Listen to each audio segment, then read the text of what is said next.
ايه يا ابو الشفاشي، عمال ادور عليك في الحته كلها، قالوا لي ان انت موجود هنا. ايه يا عامل ايه؟ الحمد لله. انت عامل ايه؟ كله تمام. تعمل ايه؟ انا بتفرج على فيلم بتاع كاتافاستو اند فيراريوس. ليه مصدع ولا ايه؟ ايه ده؟ ايه ده؟ انا اتسحلت مع الفيلم. ايه ده؟ انت ايه اللي جابك كمخترع؟ اوعى تكون خرجت من البرنامج. لا يا عم، فلا الله ولا فالك. ما خرجتش، انا كتيت بس شويه وهرد على طول. كنت عايزك في حوار. لا حوار ايه بقى؟ خلاص، ما انا شطبنا خلاص. انا لا هضرب ورق ولا هزور بطايق. انا راجل تايب، مش هرجع لسكه الحرام تاني. انا انت مش توب؟ اه توب. موت قلبك بقى، خايف من ايه؟ اسمع مني، انا لا عايزك تزور ولا كلام من ده.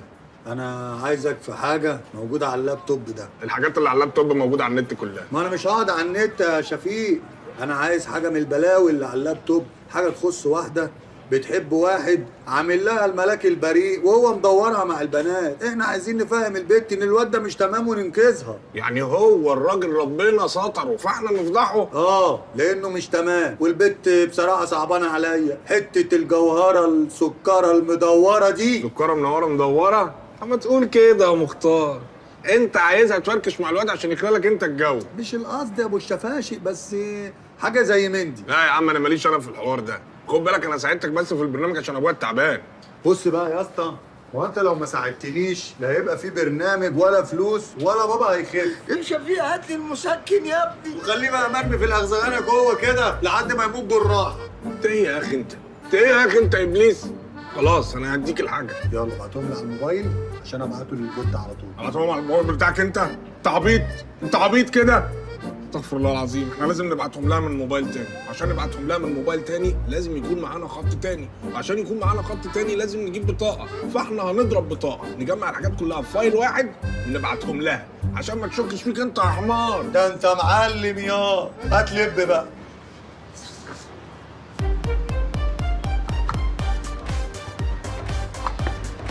مساء الخير على كل مشاهدينا من كل أنحاء الوطن العربي. النهارده اليوم هيكون مختلف تماما، لأن المسابقة هتكون فنية بين الآباء وبين أبنائهم.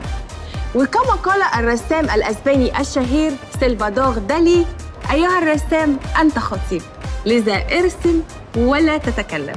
خليكم معانا نشوف الآباء وأبنائهم هيقدموا لنا إيه النهارده.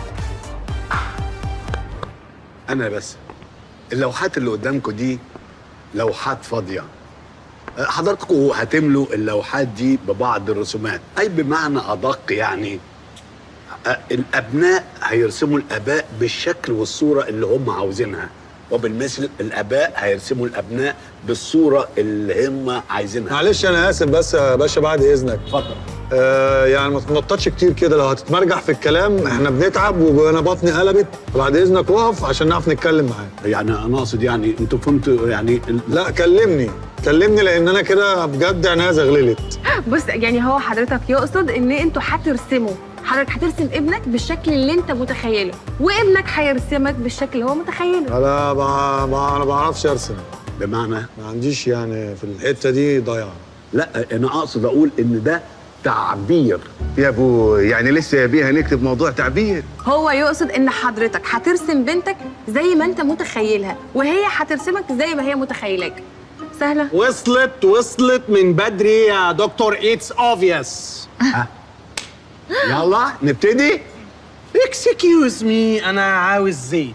ايه هتقللنا رسمه ولا؟ لا، انا برسم بالوان الزيت. في حد عنده لو سمحت، انا ممكن ارسم بودي براس تعبان وجسم فرخه وديل حصان، واخلي راسه في التعبان يعني يبخ. لا بلاش يبخ عليا، انا هدومي نظيفه يعني. بعد اذنك يا فندم. اتفضل. هو بنتي الحقيقه دايما بترسمني على هيئه فلود، فبطلع تخين قوي في الرسمه. ممكن بس انبهها؟ بنتك شاطره ذكيه جدا. هو ده هو فلوت اساسا، فلوت. اكسكيوز مي، ما ينفعش اشتري لوحه؟ تشتري لوحه منين؟ يعني ممكن مثلا من اللوفر. ايه البلوفر ده؟ لا، هو يقصد متحف اللوفر في باريس. اللوفر باريس؟ لا ما ينفعش، لازم ترسم هنا. يلا هوبا يلا ابتدوا. ثانك يو فيري ماتش. شكرا.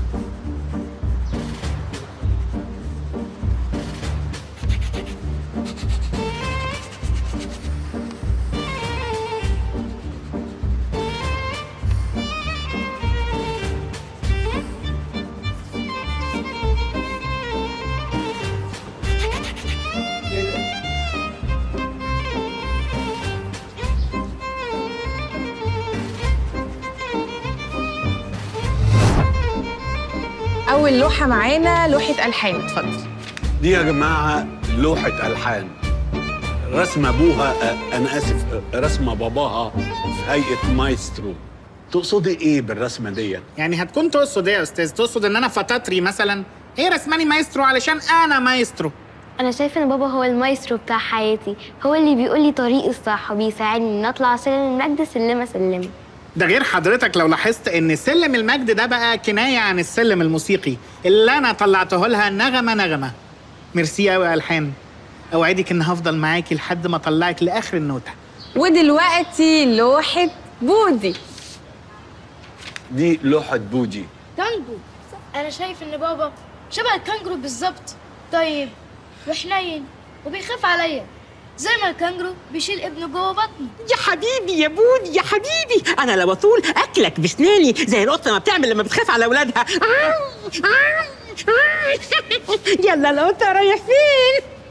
ودلوقتي مع لوحة صفاء. صفاء رسمت الدائري. دي ترعه، انا شايفه ابوكي في الترعه. واه، شايفاني ترعى يا صفاء؟ ايوه يا صفاء.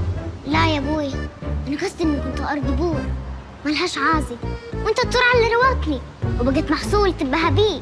ايوه. حقيقة أنا ظلمت صفاء لما شفت الرسم، وقلت يعني يا خسارة تربيتي فيها، ويا ريتني كنت وقتها يوم ما اتولدت. لكن بعد الكلام اللي قالته دلوقتي أقدر أقولها بالفم المليان. أيوة أني ترعى ومعفنة كمان. واو، معانا بقى دلوقتي لوحة دالي. دالي رسم ابوه على هيئه تمثال الحريه. تقصد ايه بالرسمه دي يا دالي؟ انا شايف بابا زي تمثال الحريه عشان هو شايلني مكان الشعله بتاعته، انا شعلته اللي بتنور له حياته وبيديني مساحه للحريه اكتر. انا فخور جدا يا بابي ان انا شعلتك. I love you my son. ايه الصهد اللي جاي من عندك؟ Excuse me، صهد ايه؟ انا شعلة وفرحان قوي ان انت شعلة في ايد بابا. انتوا بتوع مشويات ولا ايه؟ It's a symbol، تمثال الحرية، أنا تمثال الحرية. فرحان، ده تمثال الحرية ده واحدة ست، يعني معنى كده ان ابنك شايفك واحدة ست. احسنت يا ابي، هو بيرغي في الصح. الجهالة أعيت من يداويها. الحق ده بيقول لك جهاله. انا مش هرد عليه غير كلمة للمزراب، البؤساء في ظهر بعض. ودلوقتي مع لوحة مدثر. مدثر رسم ابوه حرام. ينفع ياكل؟ ينفع كده يا تعالى. يا عم اهدى. ايه ده انت اللي عملت فينا كده؟ اهدى بقى.